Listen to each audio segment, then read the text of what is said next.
I maybe just offer some closing comments.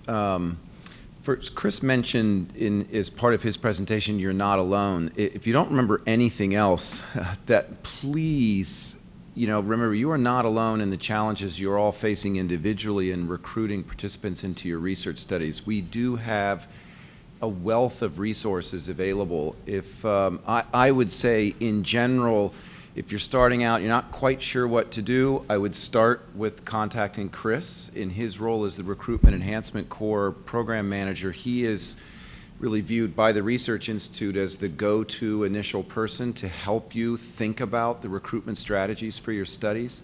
Certainly if it does involve existing sources of clinical data here at CHOP, Bob and the Clinical Reporting Unit would be a good initial contact. And if you're just not sure, please, everyone is always welcome to contact me. In my role as the director of the Office of Clinical and Translational Research, I often serve as a primary source of intake when people are trying to figure out how do I solve a problem that my clinical research study is facing. If I can't answer it directly myself, I almost certainly know where to direct you to solve that problem. And I just wanted to highlight, I'm glad somebody asked how much all these services cost. I mean, really, I've been saying, particularly now, is a really good time to engage with the Recruitment Enhancement Corps, because just to reemphasize what Chris said, he costs $0 to investigators to work with Chris to get, to take advantage of his expertise. There may be a time in the future that we figure out some form of a cost recovery model to recover some of the subsidized costs that Chris is providing. But today, we haven't figured that out yet. So I would encourage you to take full advantage of working with Chris, because there's no cost to the research project for his expertise.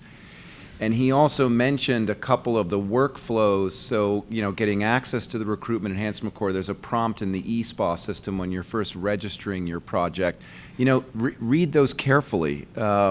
And in the EIRB workflow, there's an opportunity to promote your study on the Clinical Finder page. Don't just skip over those items in the EIRB workflow. Think about it, because there's a lot of benefit that comes to you for no additional work besides just clicking, in a workflow in the EIRB, which you're doing anyway.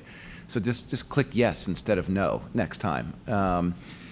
And again, just one of the outreach activities that the Research Institute is involved in to try to present a more positive face to the community in terms of participating in research is that for the last 2 years, the Research Institute has had a booth, or actually 2 booths, at the Philadelphia Science Festival, which is held in the spring.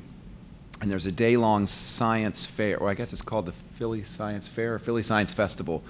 And the Research Institute has a presence there, and we're always looking for specific groups who would like to promote their research to the community, particularly if you have a way of doing that that's really engaging with families, because it's a festival on the Ben Franklin Parkway where the public shows up to learn about science. And most of the major research institutes in the city are represented there. CHOP is as well. This most recent year, we were literally right at the foot of the steps of the Ben Franklin Institute. We had probably the best real estate on the Parkway. And we had 2 research groups that were promoting their studies to the public, but doing it in a way that also provided a friendly, engaging face of research to the public.